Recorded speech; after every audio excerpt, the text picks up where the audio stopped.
Tiago capítulo 4, versículos 2 e 3. Eu vou ler na Nova Almeida atualizada. O texto diz assim: vocês cobiçam e nada têm, matam e sentem inveja, mas nada podem obter. Vivem a lutar e a fazer guerras. Nada têm porque não pedem. Pedem e não recebem, porque pedem mal, para esbanjarem em seus prazeres. Eu quero tomar essa declaração de Tiago e, a partir dela, desenvolver uma pergunta, ou na verdade, a preparação para uma resposta a uma pergunta importante. Pergunta que eu quero estabelecer como tema da minha mensagem hoje: por que orar? Falando em por que orar, vamos primeiro orar. Pai, muito obrigado por esse tempo de podermos ser expostos ao ensino da Tua Palavra. E nós te pedimos mais do que informação, mais do que orientação. Nós clamamos por luz, por revelação, por entendimento espiritual. Nós oramos por estímulo, nós oramos por despertamento. Nós oramos por aquele toque que acompanha a Tua Palavra, assim como aquela aplicação personalizada que só o Senhor pode produzir. E te damos glória e louvor, não só pela oportunidade de receber, mas também de corresponder com a Tua Palavra. Oramos em nome de Jesus, contando com a Tua graça e o agir do Teu Espírito Santo. Amém. Bom, esse texto que nós vamos tomar como ponto de partida, uma declaração que Tiago, inspirado pelo Espírito Santo, faz, destaca pessoas que almejam coisas que não alcançam. Então, ele começa no início do verso 2 dizendo: vocês cobiçam e nada têm. A ideia da cobiça, não fala apenas de um desejo errado, mas de um anseio que não é suprido, que não é alcançado. Na sequência, ele diz: matam e sentem inveja, mas nada podem obter. De novo, a ideia é não alcançar aquilo que se deseja. Depois ele volta a enfatizar: vivem a lutar e a fazer guerra. Mas dessa vez ele conclui: nada têm porque não pedem. Ou como dizem as traduções mais antigas: nada tendes porque não pedis. Basicamente ele está dizendo que a razão de não alcançarem aquilo que querem é porque tentaram isso apenas pelas formas, eu diria, não só naturais, mas carnais, e excluíram aquilo que eu chamaria de uma grande chave de acesso à manifestação de Deus e ao sobrenatural, que é a oração. Em primeiro lugar, ele fala de pessoas que não experimentam a intervenção divina porque não oram. Mas depois ele fala de um grupo que até ora, mas não recebe de Deus, porque apesar de pedir, que é a coisa certa para se receber de Deus, orar, eles fazem a coisa certa do jeito errado e não conseguem resultados. Ou seja, tanto por um motivo não orar, como por outro orar de forma errada, eles acabam não acessando a intervenção divina. Eu tive o privilégio de nascer e crescer num lar cristão, então desde que eu me entendo por gente, eu ouço sobre oração. Mas eu tive o privilégio de ouvir não apenas o aspecto teórico da oração, gente falando a respeito do que a Bíblia diz ou da experiência de outros. Eu tive o privilégio de ver a oração funcionando dentro de casa enquanto eu era criado.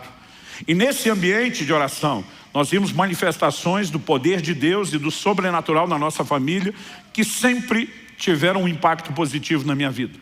Mas foi depois dos 15 anos, com a experiência do batismo no Espírito Santo, que eu comecei a me sentir irresistivelmente, provocado, atraído para um lugar de oração. E digo irresistivelmente porque quanto mais eu entendi o que era a dinâmica de operação do Espírito Santo e quanto mais eu entendi que isso estava relacionado com a vida de oração, mais provocado eu me sentia. E por ser alguém que desde bem cedo começou a entender a importância pela própria Escritura do sobrenatural, eu queria viver isso. Eu sou de uma época onde já foi popular na igreja o ditado: onde há muita oração, há muito poder, uma clara referência ao poder de Deus. Mas onde há pouca oração, há pouco poder.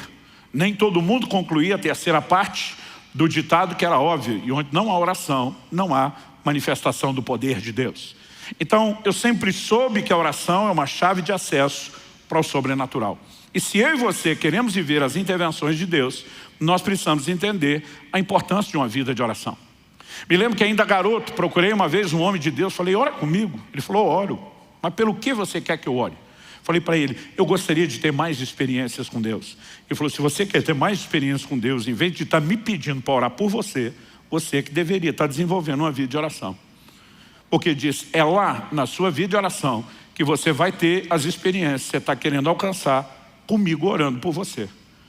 Eu fiquei um pouco ofendido, achei ele rude e mal disposto, né? Sem vontade de abençoar os outros, mas de alguma forma eu percebi, não completamente naquele momento, que aquele conselho estava carregado de toda a verdade que eu precisava. Se havia um lugar onde o sobrenatural seria acessado, era na minha vida de oração, e não apenas pedindo oração para os outros. Quando você lê o livro de Atos, a maior parte das experiências extraordinárias narradas tem um pano de fundo em comum, que é uma vida de oração. No dia de Pentecostes, o que é que aquele povo estava fazendo no cenáculo? Atos 1,14 diz que eles perseveravam unânimes em oração.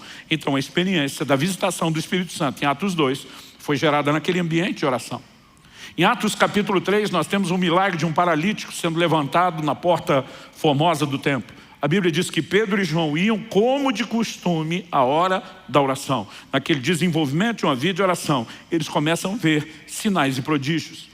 Em Atos no capítulo 4, a Bíblia fala dos discípulos novamente sendo cheios do Espírito Santo.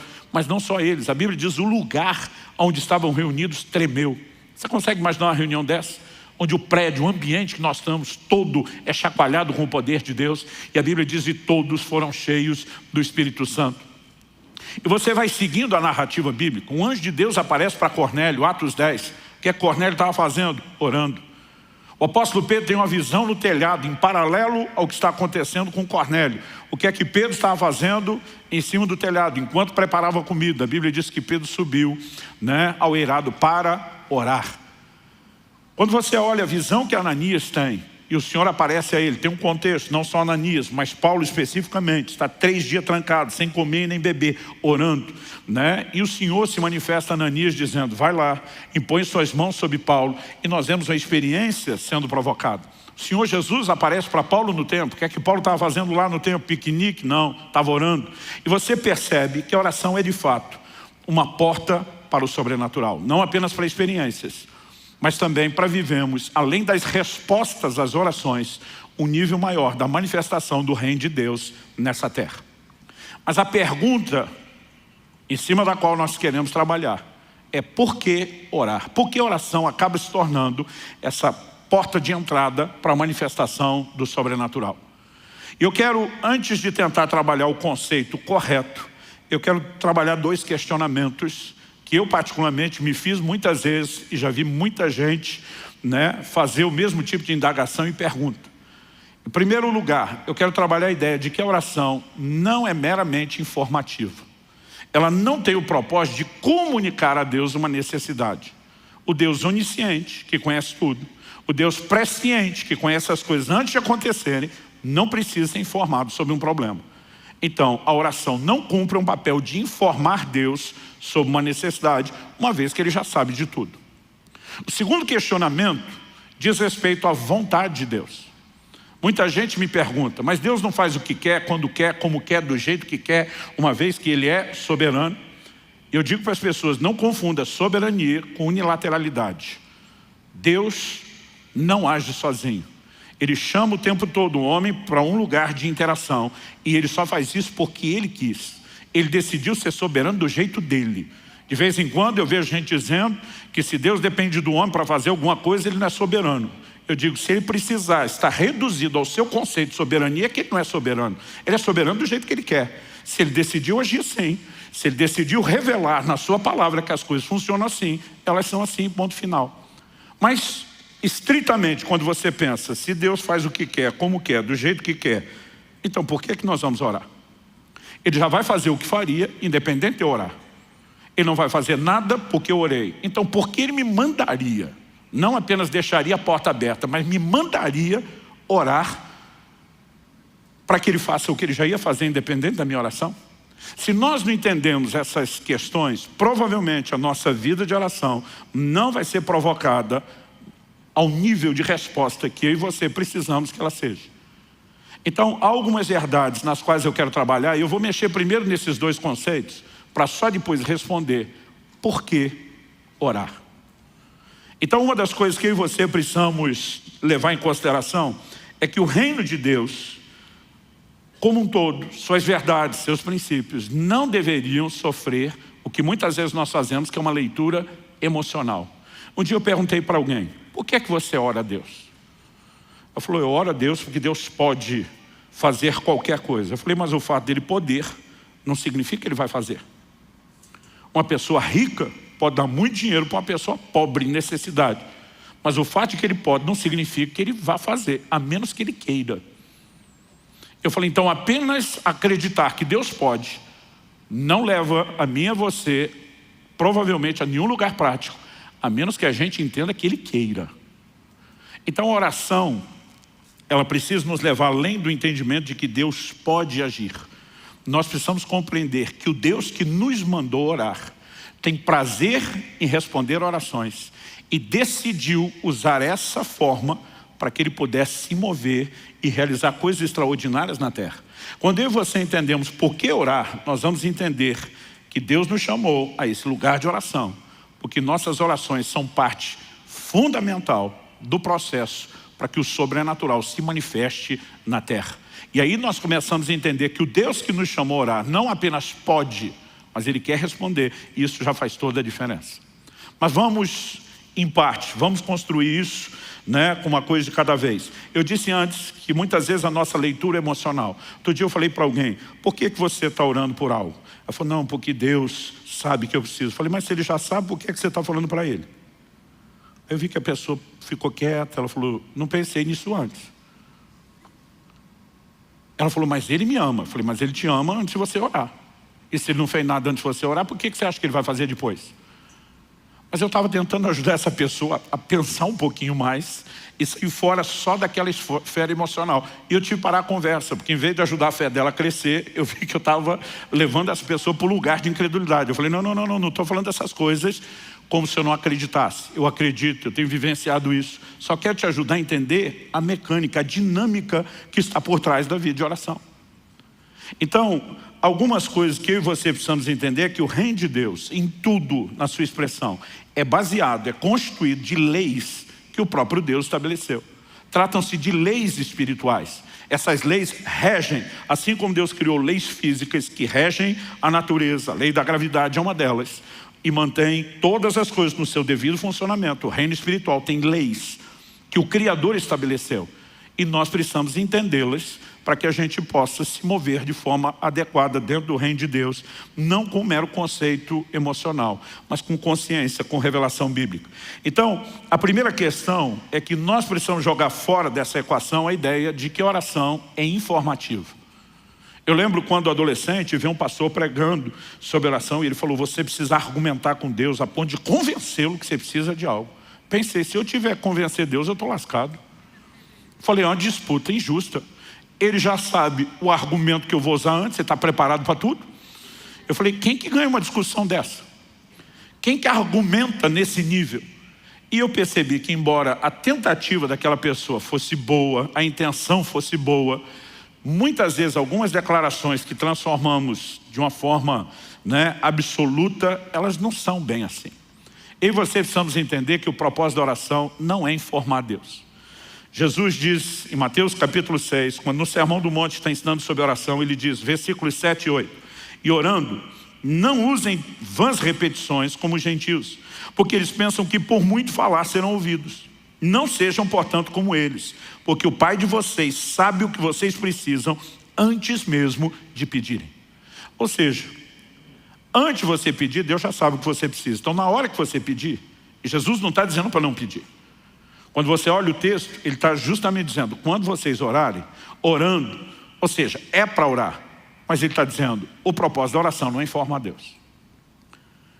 Pastor, o senhor está dizendo que a gente não deveria repetir a oração? Não é isso que Jesus está falando. Ele está dizendo que nós não devemos usar de vãs repetições. Em outras palavras, acredito que ele está falando que a oração não deve ser transformada numa fórmula, numa espécie de reza que é repetida e você tem o conceito errado de que vai vencer Deus na canseira. Alguns acham que por muito falar serão ouvidos. Já vi gente distorcer o que Jesus ensinou em Lucas 18. Quando ele conta uma parábola sobre uma viúva que é chamada de viúva importuna. Já vi gente dizendo, você tem que importunar Deus, incomodar Deus. E eu olho e digo, não foi isso que Jesus ensinou. Jesus fala de uma viúva que importunou um juiz iníquo. Esse juiz não é a figura de Deus. Ele não reflete o caráter de Deus. Ele é um homem ímpio, sem valores. Ele não estava nem aí para fazer justiça para aquela mulher. Mas ele cedeu pela importunação, porque foi incomodado. O que Jesus está fazendo não é a comparação desse juiz com Deus, é um contraste. Assim como no outro momento, em Mateus 7, Jesus disse: se vocês são maus, sabem dar boas dádivas aos vossos filhos, quanto mais o Pai Celestial não dará coisas boas àqueles que pediram. Quando Jesus diz quanto mais, ele está dizendo: vocês são ruins, maus, já atende bem os filhos. Imagina Deus que é bom. Não é mera comparação, é um contraste, é um destaque. Ele está dizendo que Deus está em outro patamar. Em outras palavras, Jesus está dizendo: ele não vai ser vencido pela importunação. O que você precisa entender é que há nele uma disposição de te atender e de fazer algo em seu favor. Quantos estão entendendo? Jesus não está falando contra a insistência da oração. Lucas 18:1, antes de falar da viúva importuna, registra o seguinte: Jesus lhes contou uma parábola para mostrar que deviam orar sempre e nunca desanimar. Essa insistência na oração já mostra que o propósito da oração não é informativo. Por que eu vou orar uma segunda vez se eu já informei a Deus na primeira? Então, obviamente, não se trata de informação. Quando nós tiramos isso da equação, ressalta-se novamente a pergunta: então por que orar? A oração tem outro motivo, tem outra razão de ser. Ah, pastor, mas a Bíblia usa aquela expressão sobre lembrar a Deus. Esse é um texto que você vai ver muito, em especial no contexto do Velho Testamento. Por exemplo, Isaías 62, 6 e 7, o próprio Deus falando: sobre as tuas muralhas, ó Jerusalém, pus guardas que jamais se calarão, nem de dia nem de noite. Vocês que farão com que o Senhor se lembre, não descansem, nem deem a ele descanso, até que restabeleça Jerusalém e a ponha por objeto de louvor na terra. É uma palavra do próprio Deus. As traduções mais antigas dizem: sobre os teus muros, ó Jerusalém, pus atalaias, sentinelas. Aqui a Bíblia está falando são guardas sobre as muralhas. Qual o propósito desses vigias? Insistir, noite e dia, fazer lembrado o Senhor, até que ele restaurasse a sorte de Jerusalém. Por quê? Porque Deus tinha promessas. Essa expressão de fazer lembrado não significa que Deus tenha problema de memória. Não significa que ele seja esquecido. Não significa que ele seja distraído. Embora muitas vezes a Bíblia use o que na teologia nós chamamos de antropomorfismo. Essa palavra grande, complicada, fala de Deus usando figuras que o homem necessita a fim de poder entender aquilo que ele não tem um outro paralelo para entender. Então, quando a Bíblia diz que os olhos do Senhor passam sobre a terra, não significa que os olhos dele necessariamente sejam como os meus e os seus. Quando a Bíblia fala da mão do Senhor, não significa que necessariamente Deus tem uma forma física humana como a nossa ou como a que Jesus assumiu. Também não estou negando isso, mas não significa que seja necessariamente assim. Muitas vezes essas palavras nos ajudam a entender paralelos espirituais para os quais não existiria uma outra forma de nos descreverem. Por exemplo, estava conversando essa semana no carro com a minha filha numa viagem. Eu falei: interessante a Bíblia dizer que no dia do tribunal do juízo vão se abrir os livros, porque todo o registro de antigamente, quando essas verdades foram escritas, era feito na forma de livros. Eu falei para minha filha: particularmente, imagino que se esses textos fossem escritos hoje, talvez falaria de um outro formato de registro digital. Falei para minha filha: imagino passar-se-ão os vídeos. Quando falei isso, minha filha ficou preocupada. Falou: pai, se for no formato de vídeo, só a gente vê ou todo mundo vê a vida da gente? Eu falei: você tem algo a temer? Ela falou: não, mas seria uma coisa muito estranha, a gente assistir a vídeo de todo mundo. Ela falou: é gente mais. Eu falei: tempo é o que não vai faltar na internet, na eternidade, E ela olhou para mim e falou: você está falando sério? Eu falei: não, estamos brincando, especulando. A Bíblia só fala dos livros, mas isso não significa que seja uma declaração absoluta, que seja a única forma de registro. Então, quando a Bíblia usa a expressão lembrar o Senhor, normalmente isso vem dentro de um contexto. Qual o contexto? Ou Deus fez uma promessa, e lembrar é dizer: o Senhor já assumiu um compromisso e revelou a sua vontade para ir em outra direção. Então Jerusalém estava vivendo um momento delicado e complicado, mas Deus estava dizendo: eu coloquei atalaias sobre os muros, intercessores, pessoas que vão clamar noite e dia até que Deus reestabeleça. E eles têm o propósito de estar lá declarando diante de Deus o que é que ele falou, o que é que ele prometeu, o que é que ele sinalizou querer fazer. Agora, se ele já prometeu, já sinalizou querer fazer, porque alguém tem que orar para que isso aconteça? É a grande pergunta.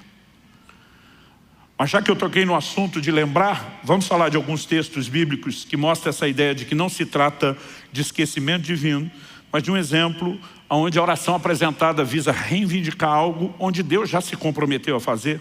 Gênesis 19, 29, diz o seguinte: assim, quando destruiu as cidades da campina, está falando de Sodoma e Gomorra, Deus se lembrou de Abraão e tirou Ló do meio da destruição, quando subverteu as cidades em que Ló tinha morado. Quando a Bíblia diz Deus se lembrou de Abraão, não está falando de um problema de memória. Por quê? A destruição acontece na madrugada, quando o dia está para amanhecer. Antes do anoitecer, no dia anterior, Abraão está diante de Deus, intercedendo por Sodoma e Gomorra. O Senhor destruiria a cidade se houvesse nela tanto justo? Deus diz não. Abraão pensa, joguei alto. Aí diz, não se ire o Senhor se eu perguntar a segunda vez. E aí ele vai baixando o número. Segunda, terceira, quarta. E aonde ele chega, Deus diz, se houvesse tanto de justo, eu não destruo.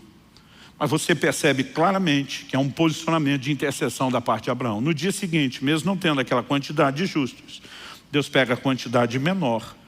Ló, além de justo, que o Novo Testamento chama assim, ela é da família de Abraão.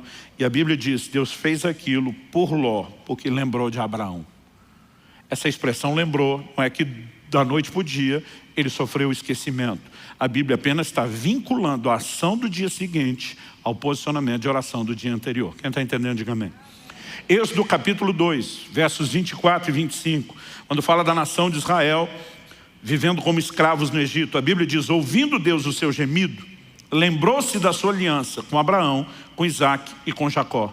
E viu Deus os filhos de Israel e atentou para a sua condição. Deus já tinha dito em Gênesis 15 a Abraão, sua descendência será peregrina em terra alheia, será reduzida à escravidão durante 400 anos. Quando o livro de Atos, Estevão contando essa história diz, quando se aproximava o tempo da promessa que Deus fez a Abraão, ele começa a trabalhar através de Moisés um livramento. Quando a Bíblia está dizendo Deus se lembrou, não significa que ele tinha esquecido da pessoa. A Bíblia está vinculando que o que ele vai fazer agora está relacionado com a promessa que ele havia feito anteriormente.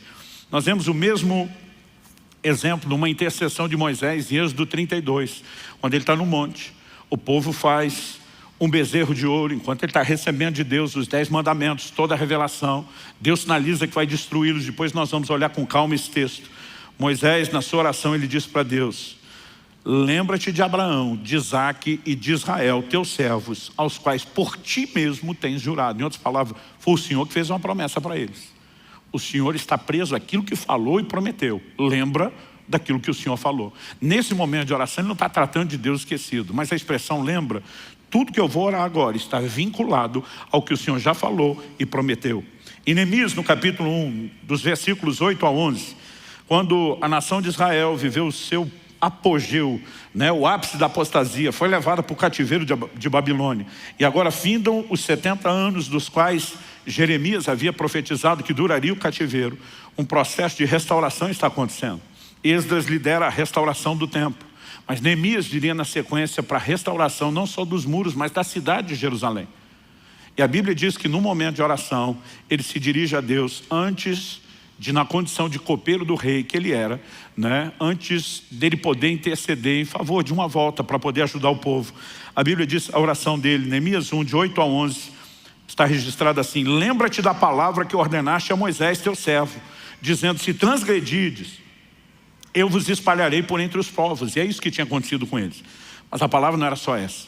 Ele diz, mas se vos converterdes a mim e guardardes os meus mandamentos e os cumprides, então ainda que os vossos rejeitados estejam pelas extremidades do céu, de lá os ajuntarei e os trarei para o lugar que tenho escolhido para ali fazer habitar o meu nome, que era Jerusalém. Estes ainda são teus servos. Agora ele está falando para Deus em favor do seu povo. E o teu povo que resgataste com teu grande poder e com a tua mão poderosa.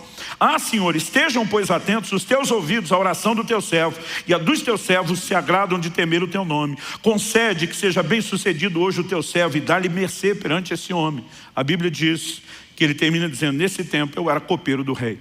Essa expressão, lembra-te da tua palavra, Lembra daquilo que o Senhor falou. Nunca tem um papel informativo. Já que o senhor esqueceu, estamos aqui te fazendo recordar. É apenas um posicionamento de reivindicação.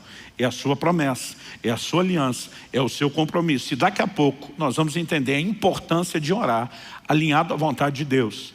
Mas em primeiro lugar, a gente precisa eliminar a ideia de que não se trata meramente de informação. Em segundo lugar, vamos procurar entender esse questionamento a respeito da vontade de Deus. Se Deus faz o que quer, quando quer, só do jeito que quer, como se Ele agisse de forma unilateral, qual o sentido de orar? Como eu disse antes, Ele já vai fazer o que Ele quer, independente da gente pedir ou não. E se a gente pedir alguma coisa que Ele não quer, Ele também não vai mudar o que quer porque a gente pediu. Então qual o sentido de orar? Não só qual é o sentido de orar, qual o sentido de Deus nos mandar orar? Será que isso tudo seria mera encenação? Será que Deus apenas olhou lá do céu e disse, esse povo não tem o que fazer, vamos deixar eles acreditar que eles influenciam alguma coisa, mesmo que isso não leve eles a lugar nenhum? Será que é assim que Deus agiria? Será que essa seria a dinâmica do seu caráter? Vamos iludi-los para alguma coisa que não produz resultado? Nós sabemos que isso não é verdade. Por quê? A Bíblia traz afirmações recorrentes de que Deus ouve o clamor dos homens. Ao que diz Josué, capítulo 10, versículo 14, quando se refere ao dia em que, naquela batalha para ajudar os gibeonitas contra os cananeus, a Bíblia diz que Josué orou e Deus faz parar o sol. O dia se estendeu para que eles tivessem mais luz natural para poder vencer e exterminar completamente o inimigo. Olha o que a Bíblia diz, Josué 10, 14. Não houve dia semelhante a esse, nem antes nem depois dele, tendo o Senhor assim atendido a voz de um homem, porque o Senhor lutava por Israel. A Bíblia diz que Deus atendeu a voz de um homem. A Bíblia não diz que isso aconteceu apenas porque Deus predeterminou no seu conselho por si mesmo que faria isso, alguém pedindo ou não. Aliás, essa palavra traduzida, atendeu. E eu particularmente acredito que atendeu é a melhor opção de tradução no contexto. Mas ela muitas vezes é traduzida como ouvir, no sentido não só de escutar, mas de realmente responder e atender alguém. E ela muitas vezes é traduzida como obedecer. Nós sabemos que isso não se aplica a Deus, porque nós devemos obediência a Ele, não Ele a nós. Mas a Bíblia está dizendo que Deus fez porque um homem pediu. E eu não sei você, mas eu fico empolgado com essa ideia de que de alguma forma a nossa voz possa ser ouvida. É lógico que Josué está orando dentro do escopo da vontade revelada de Deus. Deus disse, vocês vão avançar, vocês vão conquistar a terra, nenhum inimigo vai resisti-lo durante todos os seus dias, eu vou lutar por vocês. Então ele se posiciona e diz, está do nosso lado, precisamos de mais luz do dia. Não queremos que o Senhor lute em nosso lugar, mas já que o Senhor luta por nós conosco, nos dê mais luz, nos deixe exterminar todo mundo. E um milagre sem precedentes aconteceu. A Bíblia diz, não houve dia como esse, nem antes nem depois. Deus atendendo a voz de um homem. Então algo que eu e você precisamos questionar é onde é que fica a vontade de Deus quando estamos falando sobre oração. No Salmo 6, 9, eu estou escolhendo um de muitas menções nos Salmos, Davi diz, o Senhor ouviu a minha súplica. O Senhor acolhe a minha oração. Ou seja, ele não está falando de Deus fazer apenas algo que quis, mas está falando de Deus literalmente atender aquilo que ele clamou a Deus para que Deus fizesse. No Evangelho de João, nós temos algumas declarações que também não podem ser ignoradas. João capítulo 14, versículo 13, Jesus diz, e tudo o que vocês pedirem em meu nome, isso farei, a fim de que o Pai seja glorificado no Filho. Se me pedirem alguma coisa em meu nome, eu o farei. Eu não sei você, mas eu fico empolgadíssimo com declarações como essa. Ao olhar para as declarações da palavra de Deus, no mesmo Evangelho de João, nós vemos outras afirmações, como por exemplo, João 16, 23 e 24, Jesus diz, naquele dia vocês não me perguntarão nada. Em verdade lhes digo, se pedirem ao Pai alguma coisa em meu nome, Ele lhes concederá. Até agora vocês não pediram nada em meu nome, peçam e receberão, para que a alegria de vocês seja completa. Ele não está falando mero e simplesmente de Deus fazer apenas o que quer. Mas ele está sinalizando que eu e você podemos alcançar de Deus algumas coisas que nós queremos, porque nos posicionamos para pedir. E Tiago diz, alguns não estão alcançando, é porque não pedem. Outros até estão pedindo, mas não chegam lá, porque pedem mal. Estão fazendo a coisa certa do jeito errado. Mas o que a Bíblia está mostrando é que se eu e você fizermos a coisa certa do jeito certo, nós podemos ver a ação de Deus e o sobrenatural invadindo as nossas vidas. Quem está entendendo, diga amém. No entanto, não podemos negar que há uma relação muito forte na Escritura entre oração e a vontade de Deus. É inegável, não dá para desvincular essas duas coisas. Por exemplo, em Mateus no capítulo 6, no versículo 10, na oração do Pai Nosso, Jesus está nos ensinando não uma reza, mas um modelo de oração. Ele nos ensina a dizer: venha o teu reino, seja feita a tua vontade. Pergunta: se a vontade de Deus se estabelece na terra sem oração, por que é que Ele mandou a gente orar para a vontade dele ser feita? Nós estamos falando de uma simples encenação?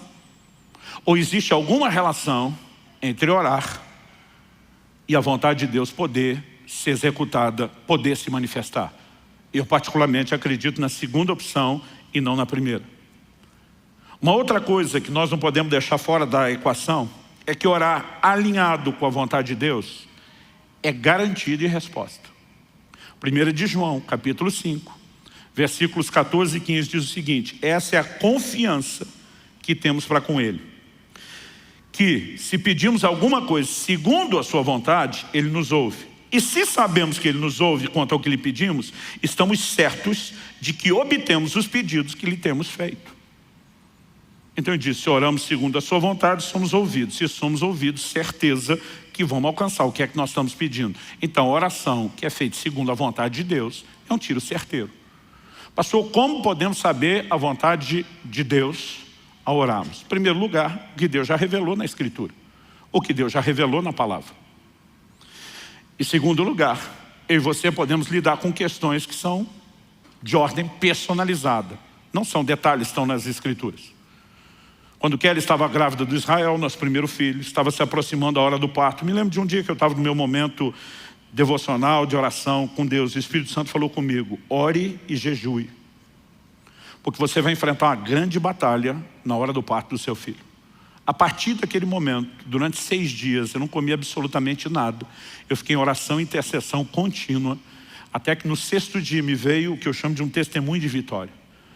Alguns dos crentes mais antigos, em especial do meio pentecostal, usavam uma expressão que é: nós vamos orar até chegar lá. O que é o chegar lá? É aquela sensação: alcancei, conquistei algo, né? E quando me veio aquele testemunho interior, foi quando eu parei de orar e voltei a comer. Quando chegou o dia do parto, houve uma grande complicação. E de acordo com os próprios médicos, meu filho só sobreviveu por um milagre, por algo que eles não sabem explicar. Agora, se Deus já queria fazer um milagre, por que é que me mandou orar primeiro? Eu e você precisamos entender que até para fazer aquilo que Ele quer fazer, muitas vezes Ele sinaliza e nos chama a esse lugar de cooperação com Ele através da oração. Mas quando oramos dentro da vontade de Deus, é certo que Ele nos ouve. E se é certo que Ele nos ouve, é certo que vamos receber. Então, além daquilo que já está revelado na Escritura, a única outra forma pela qual eu e você podemos ter certeza da vontade de Deus é quando o Espírito Santo nos dá um direcionamento mais claro e específico. Além disso, vamos colocar ainda nessa equação algo que volta e meia eu falo aqui. Eu sempre tenho dito que oração não é só o meio através do qual eu e você conseguimos de Deus o que a gente quer. Isso é uma parte da oração, mas não é a verdade completa. Porque a oração também deveria ser em contrapartida, o meio através do qual Deus consegue de nós o que Ele quer. Oração também deve compor na nossa vida um ambiente de rendição e de sujeição à vontade de Deus. A Bíblia diz em Mateus 26, 39, que no Getsemane o Senhor Jesus ora, né? O livro de Hebreus interpreta o que aconteceu no Getsemane, dizendo que Jesus ofereceu com forte clamor e lágrimas, orações e súplicas a quem o podia livrar da morte. Então, quando lá no Getsemane nós lemos nos evangelhos Jesus dizendo: Pai, se possível, passe de mim esse cálice. Cálice, no próprio ensino de Jesus, fala de sofrimento. Ele basicamente está dizendo para Deus: se tiver um plano B que dê para evitar a morte por crucificação, vamos ativar o plano B. Contudo, seja feito não a minha, mas a sua vontade.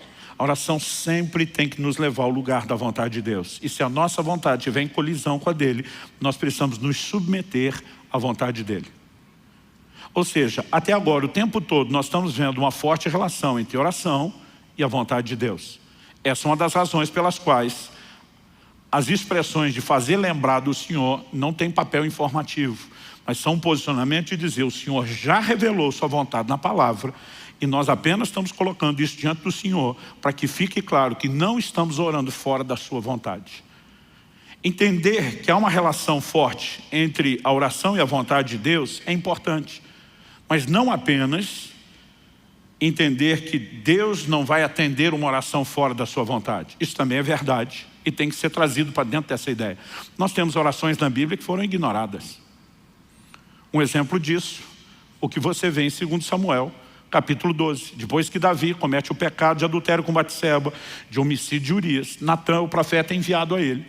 Expõe e denuncia o pecado dele, anuncia uma palavra de juízo dizendo essas serão as consequências dos seus atos de pecado. E entre eles, Natã diz, a criança que foi gerada nessa relação pecaminosa vai morrer. Quando a criança adoeceu gravemente, Davi passa 7 dias prostrado, com a cara no chão, jejuando, clamando misericórdia sobre a criança. Mas o quadro dela não mudou. Porque Deus já havia sinalizado sua vontade. Diz, você pecou, o juízo está acontecendo, você vai colher o fruto que você fez. E a situação não muda. Embora seja o mesmo Davi que lá no Salmo 6:9, nós vimos ele dizendo, o Senhor atendeu a minha súplica, ele ouviu a minha voz. Aqui nós vemos Deus olhando para ele dizendo, nesse caso, você não vai ser atendido. Aliás, vamos tirar um exemplo pessoal só de Davi e vamos tentar ter um olhar mais abrangente, genérico. Provérbios 28:9 diz assim, quem desvia os ouvidos de ouvir a lei, aqui a lei de Deus, a palavra de Deus, até a sua oração será abominável. Ou seja, uma pessoa que está andando contrária à palavra de Deus, em deliberada quebra de mandamentos divinos, sua oração não só não será atendida, como a Bíblia diz, é abominável a Deus. Então é evidente que nossas orações têm um poder extraordinário dentro do escopo da vontade de Deus. Ou seja, orações fora da vontade de Deus não serão atendidas. Por outro lado, me parece muito claro também na Escritura que a vontade de Deus, sem as nossas orações, também não será executada. Então, qual seria a razão pela qual Deus nos chama a orar pelo cumprimento da sua vontade? E não estou falando só de Mateus capítulo 6, venha teu reino, seja feita a sua vontade. Por exemplo, me acompanhe em primeira carta de Paulo a Timóteo, no capítulo 2, 1 Timóteo, capítulo 2, e vamos ler junto a partir do versículo 1. O apóstolo diz assim, antes de tudo. Sabe o que significa essa expressão traduzida do original grego aqui como antes de tudo? Significa antes de tudo. Às vezes a gente sempre quer um significado diferente, mas é isso mesmo. Em outras palavras, ele está dizendo, não tem nada mais importante, isso aqui é primordial, é o ponto de partida, vem antes das demais coisas. Antes de tudo, o que é que vem antes de tudo? Peço e façam súplicas, orações, intercessões e ações de graças em favor de todos os homens, ou dependendo da versão de todas as pessoas. Pergunta, por que é que Deus quer que a gente ore por todo mundo? O apóstolo continua, inspirado pelo Espírito, e diz, ore em favor dos reis e de todos os que exercem autoridade. Isso aqui não é só privilégio, é responsabilidade da igreja orar pelos governantes. O texto diz, para que vivamos vida mansa e tranquila, com toda piedade e respeito. Quantos acreditam que Deus quer que a gente tenha uma vida mansa e tranquila? Mas ele está dizendo, ore pelos reis e governantes, para que vocês possam ter isso. Em outras palavras, ele está dizendo, você não vai ter isso apenas porque eu quero. Você vai ter isso se você orar. Porque se você orar, eu vou poder fazer o que eu quero. Se você não orar, não vou poder fazer o que eu quero. Aliás, o texto continua e diz no versos 3 e 4. Isso é bom e aceitável, dependendo da versão, agradável, diante de Deus, nosso Salvador. Que é bom e aceitável, orar por todos os homens. Aí ele diz no verso 4. O qual deseja que todos sejam salvos e cheguem ao pleno conhecimento da vontade, da verdade. Mas se Deus deseja a vontade dele salvar todo mundo, por que é que eu tenho que orar? Pois é. O tempo todo é o que a Bíblia nos mostra, que a vontade de Deus sem oração não será executada. Por outro lado, a oração fora da vontade de Deus também não será atendida. Mas existe uma combinação entre oração e vontade de Deus que se torna uma química explosiva. E aí nós voltamos à pergunta do início. Por quê? Por que a oração é tão importante e necessária? E acredito que para a gente poder responder isso, nós precisamos de uma visão panorâmica, abrangente, maior. E precisamos olhar ao longo das Escrituras qual é o propósito de Deus desde o início com o homem em relação à terra. Alguém disse com muita propriedade que para entender o propósito você tem que voltar no início. Quando questionaram Jesus a respeito de divórcio e casamento, Jesus disse: nunca lestes que desde o princípio Deus os fez homem e mulher, e disse: deixará o homem seu pai e sua mãe, né? Se unirá a sua esposa, os dois terão a sua carne. Jesus vai lá no primeiro casal para estabelecer o padrão e o propósito de Deus para o casamento. Porque voltar à origem muitas vezes nos ajuda a entender o propósito. E quando falamos a respeito disso, quando você olha para a criação, lá em Gênesis, no capítulo 1, qual foi a declaração de Deus a respeito do homem? Ele diz em Gênesis 1, 26, Deus disse: façamos o ser humano a nossa imagem, conforme a nossa semelhança. Tenha ele domínio. Deus depois, o verso 27 diz assim: Deus criou o ser humano, a sua imagem, a imagem de Deus o criou, homem e mulher os criou. O verso 28 diz: Deus os abençoou e lhes disse: sejam fecundos, multipliquem-se, encham a terra e sujeitem-na. Aqui ele está falando da terra. Daí ele diz: tenham domínio sobre os peixes do mar, sobre as aves do céu e sobre todo animal que rasteja sobre a terra. Como é que a Bíblia se refere a esse mesmo episódio? No Salmo 8, dos versos 4 ao 8, a Bíblia diz: que é o homem para que dele te lembres, e o filho do homem para que o visites? Fizeste-o, no entanto, por um pouco menor do que Deus. De glória e de honra o coroaste. Deste-lhe domínio sobre as obras da tua mão, e sob seus pés tudo lhe puseste. Aí ele afirma nos versos 7 e 8: ovelhas, bois, todos, também os animais do campo, as aves do céu, os peixes do mar e tudo que percorre as veredas dos mares. Deus não estava dando domínio só sobre os animais, sobre toda a terra, sobre toda a criação, sobre tudo que Deus fez. O homem é chamado de a coroa da criação, não apenas porque é feito no final, mas a Bíblia diz: Deus o coroa de glória e de honra. Ele foi feito um pouco menor do que Deus, a imagem e semelhança de Deus. E aí Deus diz: tudo isso que eu criei, estou entregando a você. Você sujeita, você governa. Eu diria que a razão pela qual eu e você precisamos orar é uma questão de legalidade. Eu diria que é uma questão de jurisdição. Deus, ao criar o ser humano, diz: toda a terra criada está entregue ao seu governo e à sua autoridade. Você manda nisso aqui. E basicamente o próprio Deus que empoderou o homem para governar sobre a terra diz: para que eu possa agir, eu não passo por cima da autoridade que eu lhe concedi. Você precisa me solicitar formalmente para que eu possa interferir. O Salmo 115, 16 resume isso dizendo: os céus são os céus do Senhor, mas a terra Deus a deu aos filhos dos homens. Por que é que Jesus nos ensina a orar dizendo: venha o teu reino, seja feita a tua vontade aqui na terra como é feita nos céus? Porque na jurisdição dele, a vontade dele se estabelece sem restrição. Mas para que ela possa se estabelecer aqui, eu e você temos que clamar. Essa é a razão pela qual a vontade de Deus sem oração não se cumpre, e também pela qual a oração fora da vontade de Deus não atrai a intervenção dele. Mas é a razão pela qual a combinação das duas coisas é uma química explosiva. Quem está entendendo, diga amém. O que eu e você precisamos entender é que inclusive ratifica a autoridade que Deus deu ao homem. Outro dia alguém me perguntou: pastor, mas se o que o senhor está falando fosse verdade, que o homem tem autoridade sobre a terra e Deus não quer passar por cima e ele espera uma solicitação, como é que ficam as declarações de que a Bíblia diz que do Senhor é a terra e a sua plenitude? Deus não transferiu a posse do que lhe pertence. Deus lhe transferiu a autoridade de governo por tempo determinado. Mas até que o prazo de arrendamento encerre, ainda que tudo pertença a Deus, a autoridade foi dada ao homem. Aí alguém me disse: ok, mas então o diabo também não poderia agir na terra, e parece que ele está meio solto. Eu falei: ele está. Diferente de Deus, ele está. E alguém me perguntou por quê? Eu falei: vamos para a tentação de Jesus no deserto. Lucas 4, versos 5 e 6.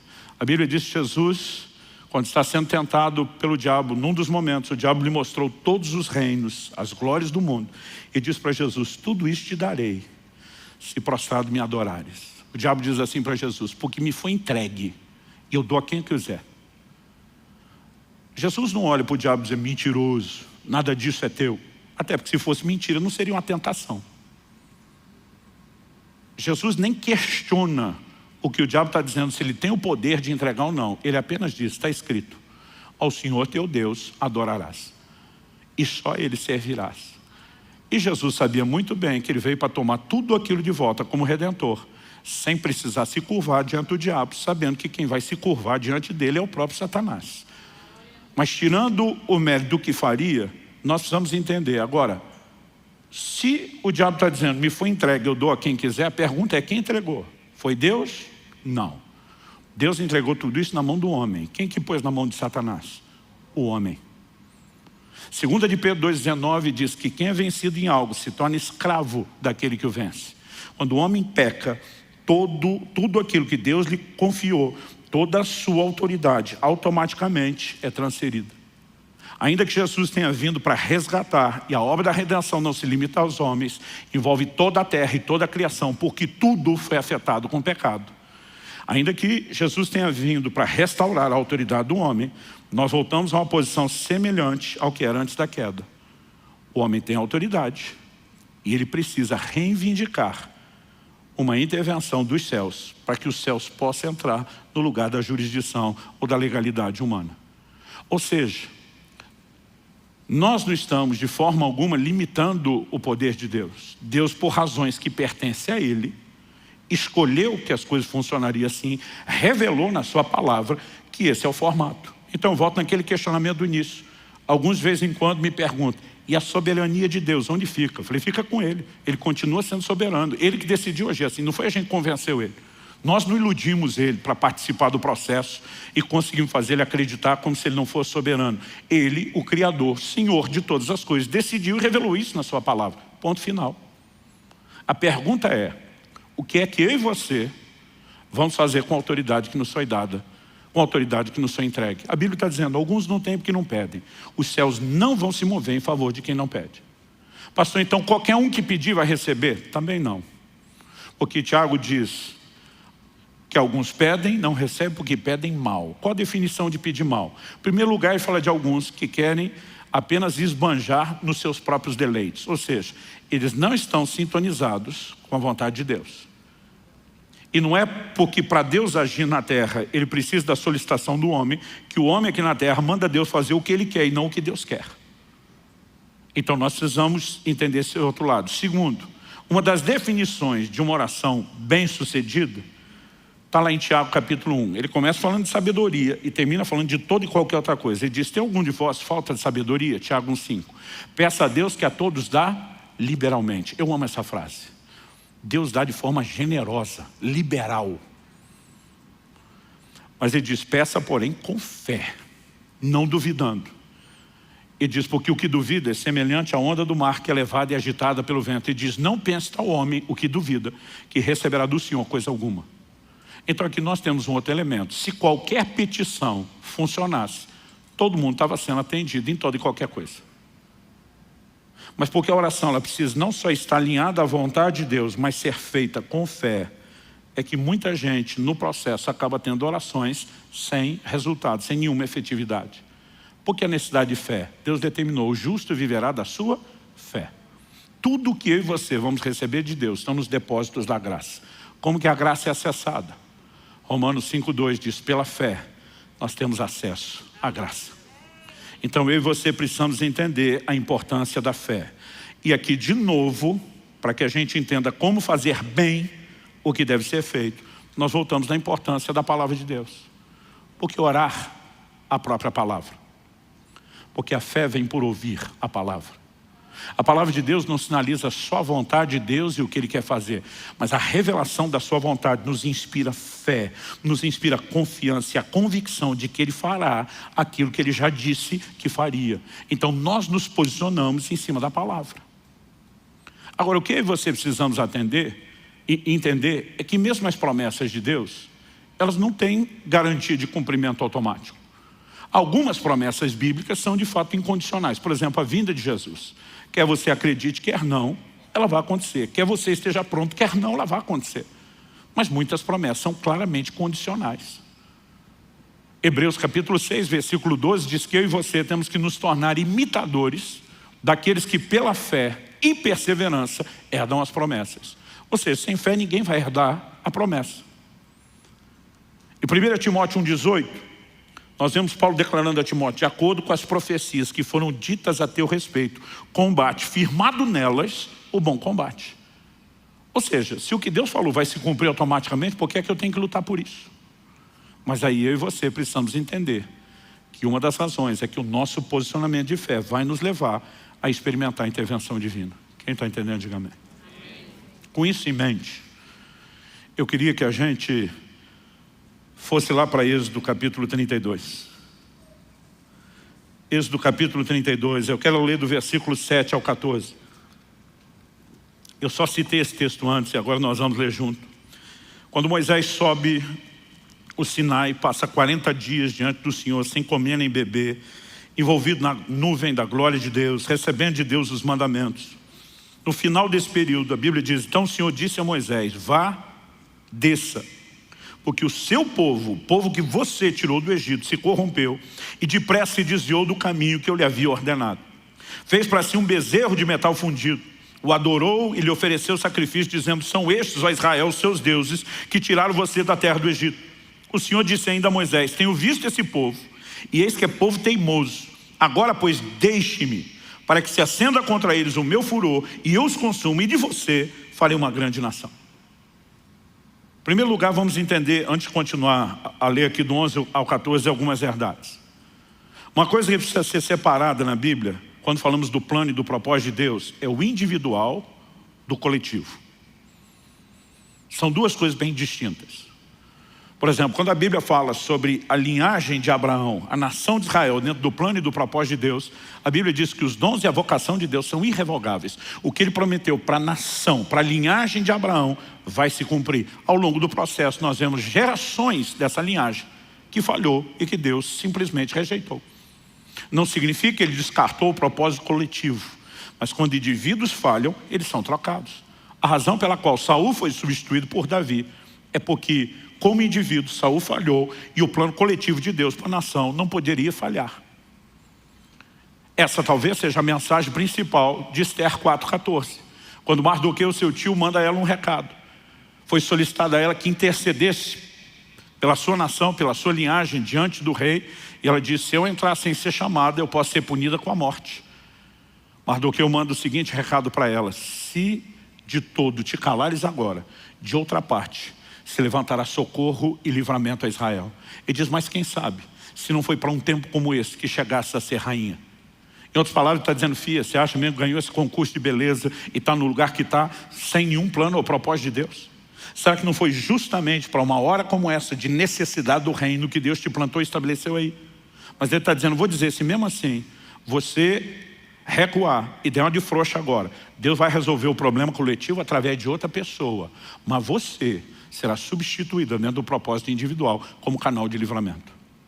Então, se nós separarmos essas coisas, fica fácil entender Deus dizendo a Moisés: me deixa destruir essa geração e de você eu faço uma nação mais numerosa. Porque Deus teria que continuar com Moisés? Porque tinha um compromisso com Abraão. Eu vou fazer isso na sua linhagem. E se ele destruísse, ele precisava de pelo menos um descendente para cumprir o que prometeu. De boa, no lugar de Moisés, depois de 40 dias, sem comer nem beber, orando por aquele povo, para trazer os mandamentos, se Deus falasse para mim, mesmo se o povo fosse vocês, deixa destruir, eu dizer: fica à vontade, vai que é tua, Deus. Sabe o que é o curioso? É o Deus Todo-Poderoso olhar para um mero mortal como Moisés e dizer: me deixa fazer. E o mais interessante, o assustador, é Moisés olhar de volta e dizer: não deixo não. Qual o posicionamento de Moisés? Vamos continuar a partir do verso 11. Porém Moisés suplicou ao Senhor seu Deus, dizendo: ó Senhor, por que acende a tua ira contra o teu povo, que tiraste da terra do Egito com grande poder e forte mão? Deixa eu fazer uma pausa aqui. Você viu como a conversa começa? Começa Deus dizendo para Moisés: o teu povo, que você tirou do Egito. Moisés diz: por que é que o Senhor está incomodado com o teu povo?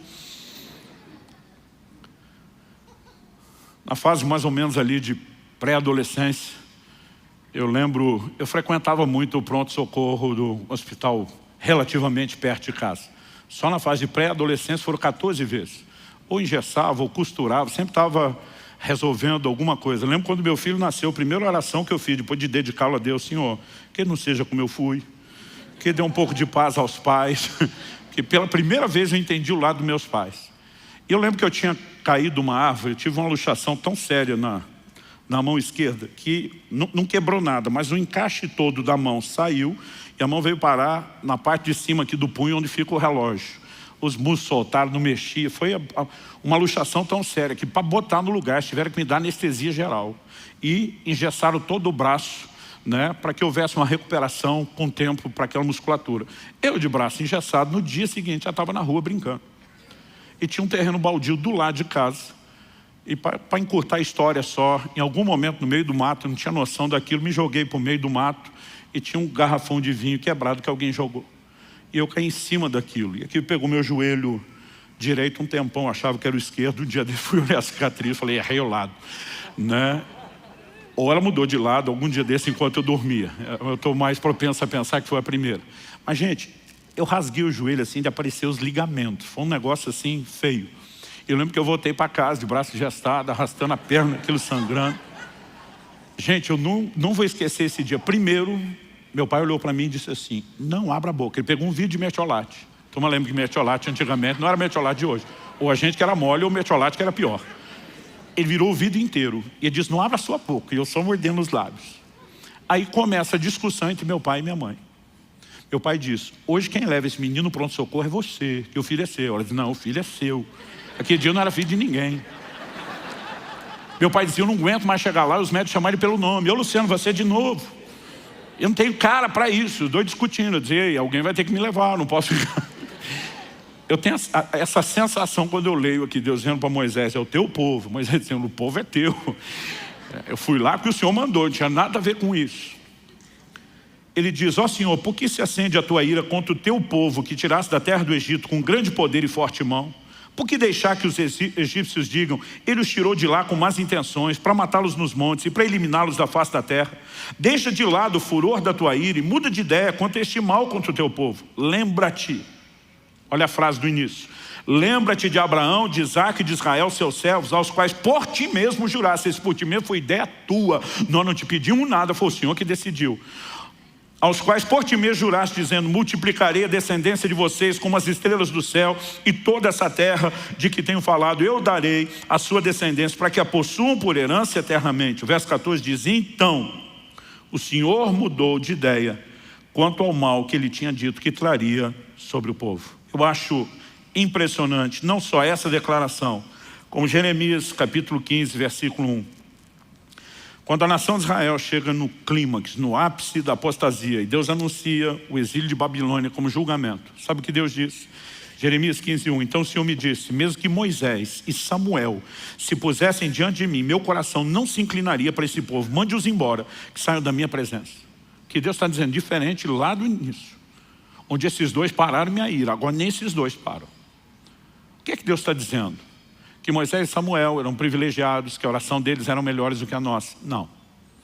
Infelizmente, algumas pessoas acreditam nisso.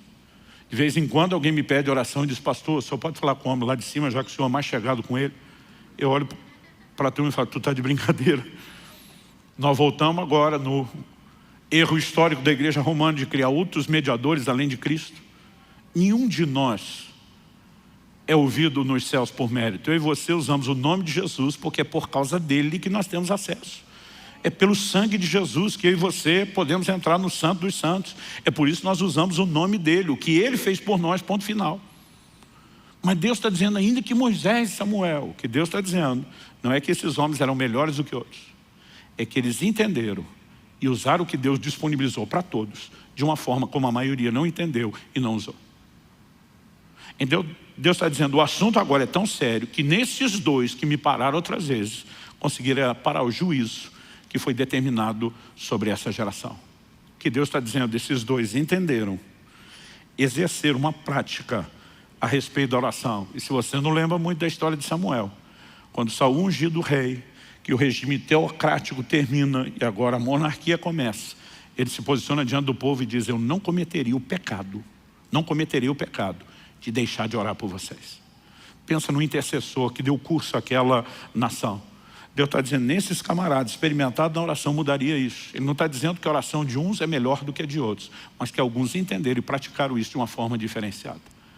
E eu e você podemos entrar num lugar de compreensão e cooperação com Deus diferenciado quando o assunto é oração. Quem está entendendo, diga amém. Para terminar, abra comigo em Daniel, capítulo 10.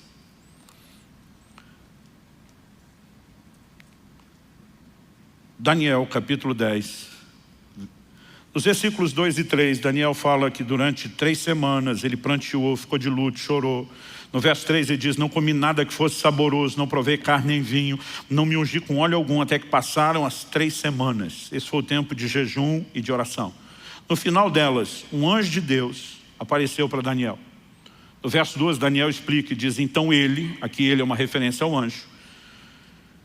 Então ele me disse, não tenha medo, Daniel, porque as suas palavras foram ouvidas desde o primeiro dia em que você dispôs o coração a compreender e a se humilhar na presença do seu Deus. Foi por causa dessas suas palavras, do primeiro dia, que eu vim.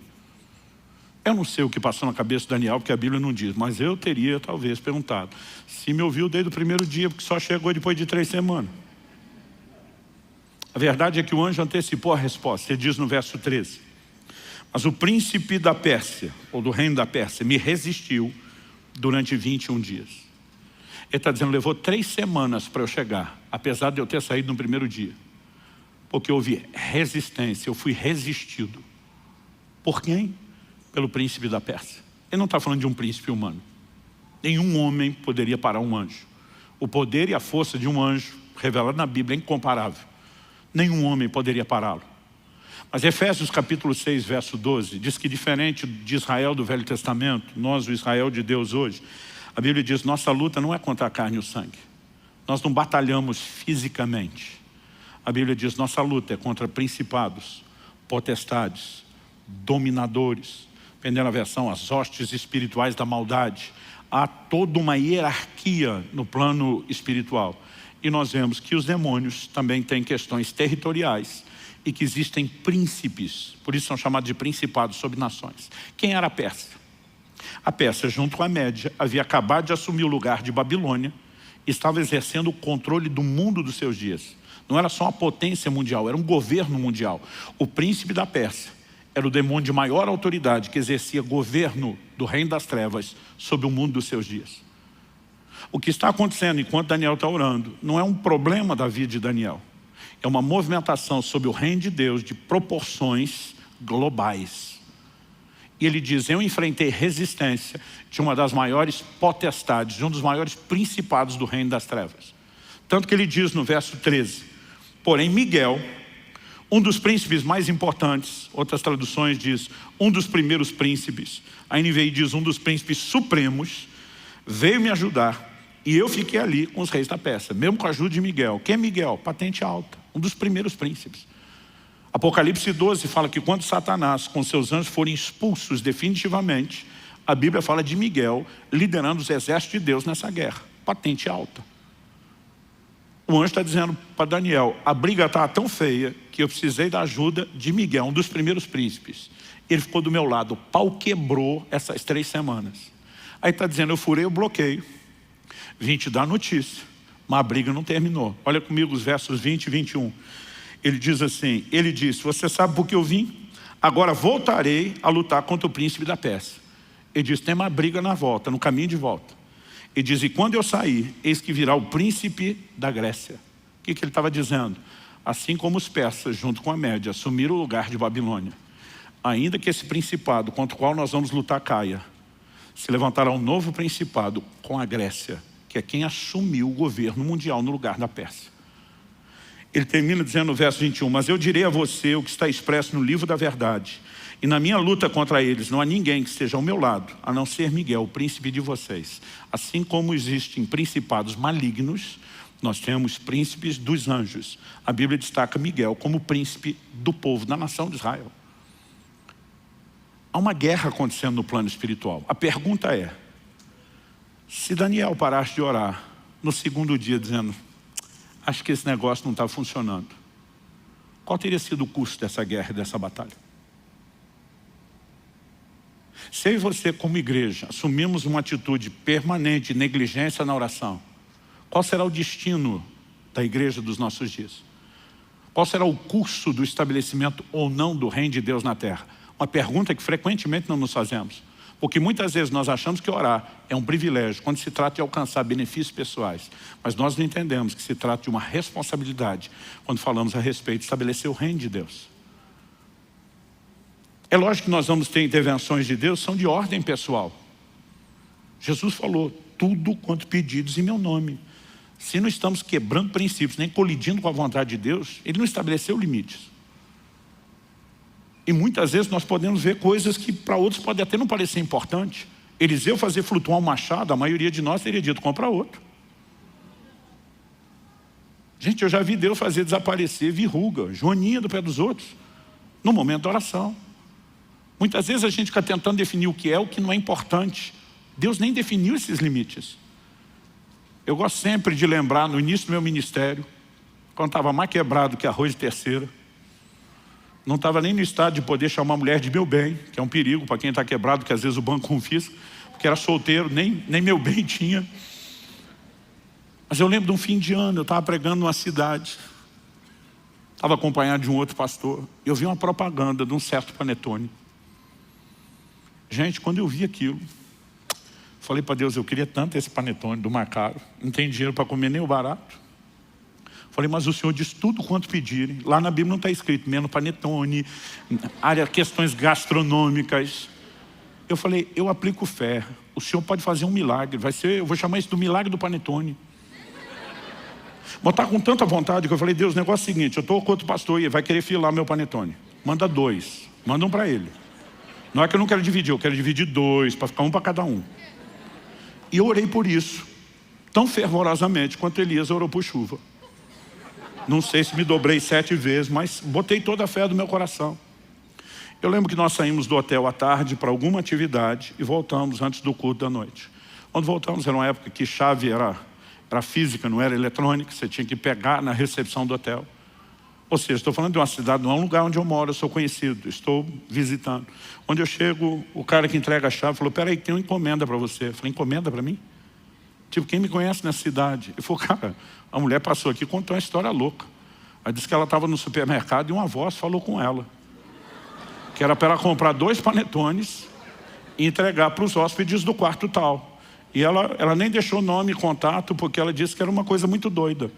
A voz mandou ela comprar o panetone e disse qual era o hotel, qual era o quarto. Aí eu falei, se for a marca tal, é meu. Ele falou, é 2 desses. Falei, manda para cá. Falei para o outro que estava comigo, anda comigo que tu vai ser abençoado. Agora, porque Deus nos permite isso, nós não podemos reduzir a oração só a isso. Essas coisas no início, principalmente na fase de maturidade, me empolgavam. Por quê? 1 de Pedro 3,12 diz que os olhos do Senhor estão sobre os justos e os seus ouvidos atentos às suas súplicas. Mas à medida que eu ia vendo essas respostas de coisas até mesquinhas, eu comecei a entender, peraí, se os céus estão de olho em mim, esperando que eu clame, eles também não estão esperando apenas que eu ore por panetone, mas sim que venha o teu reino, seja feita a sua vontade. Então não significa que eu não vou orar por essas coisas, mas minha vida de oração tem que ser maior do que isso. Eu e você precisamos orar pelo crescimento da igreja, por salvação de almas. Eu e você precisamos orar por gente sendo cheia do Espírito Santo, por famílias sendo restauradas, por manifestações de sinais da parte de Deus. Um dia desse alguém falou, pastor, por que é que nós não estamos tendo tanto milagre? Ele falou, não estou nem comparando com a igreja de Atos. Quem serve a Deus há mais tempo, lembra disso, a década de 90, nós tivemos um mover de curas, sinais, milagres, maravilhas, enchendo o Brasil. Foi um negócio extraordinário. Aí o cara falou, nós não estamos vivendo mais isso hoje. Eu falei, sim, mas se você já era crente na década de 90, você deve se lembrar que nós tivemos um despertamento, a oração e o jejum na década de 90, como talvez nunca houve antes. E não é coincidência que os sinais e prodígios tenham invadido a igreja justamente na hora onde ela mais estava orando para que o poder de Deus se manifestasse. Eu falei, olha para a igreja do livro de Atos, Atos 4. Antes de tremer o lugar onde eles estão reunidos, eles estão orando dizendo, Senhor, concede que anunciemos a tua palavra com toda intrepidez, enquanto o Senhor estende a mão para operar sinais, milagres, prodígios, por intermédio do nome do teu santo servo Jesus. Enquanto eles oravam por sinais, eles viviam sinais. Agora nós somos parte de uma igreja acomodada, que mal é mal, ora só olhando para o próprio umbigo, mas está esperando que o reino de Deus se expanda com poder. Gente, se nós queremos ver o sobrenatural, não tem outro caminho.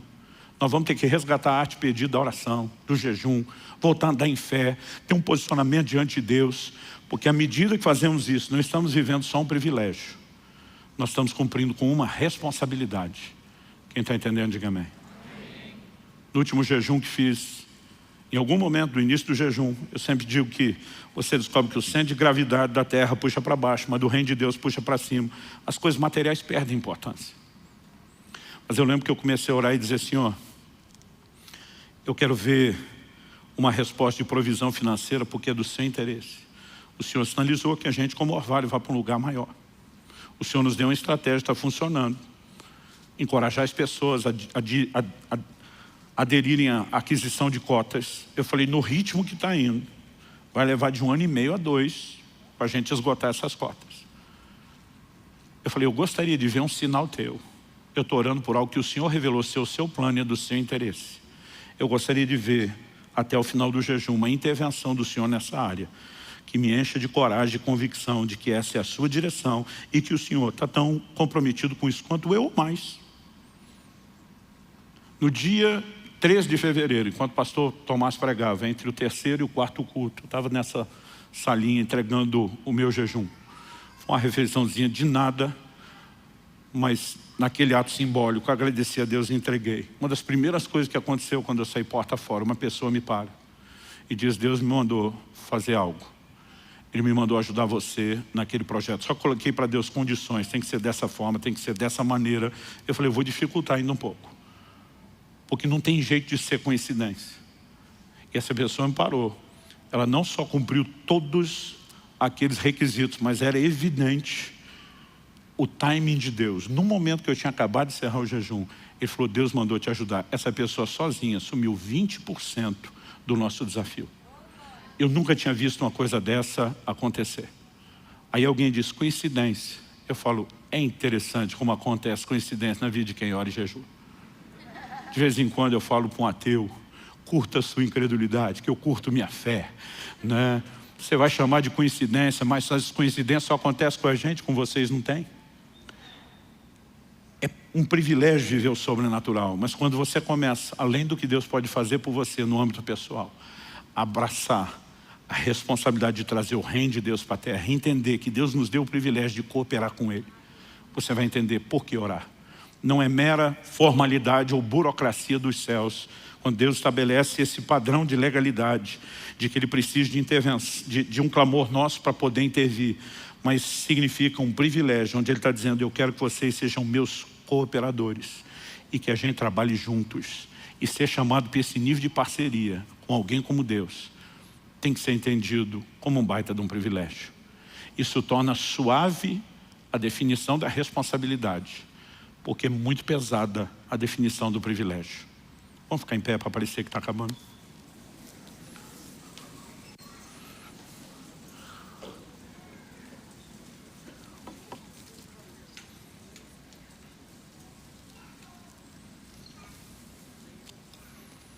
Esqueceram de me avisar que era para terminar antes. A culpa nem é minha.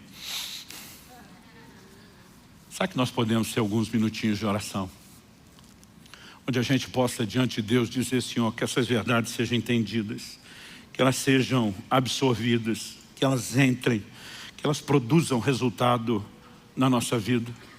Fale com Deus no seu lugar, do seu jeito, da sua maneira, com as suas palavras. Meu Deus, a Tua palavra foi anunciada e a nossa oração não é apenas por entendimento e aplicação personalizada. É que aquilo que o Senhor começou, está começando nesse momento, não pare no final dessa reunião. Nós oramos que junto com a verdade comunicada venha despertamento, venha Teu sopro de vida, venha uma mobilização no coração de cada um dos Teus filhos e filhas, para render-se ao Teu chamado, não um convite, mas uma convocação, para que possamos nos doar mais à oração, ao jejum, à interação contigo para o estabelecimento do Teu reino.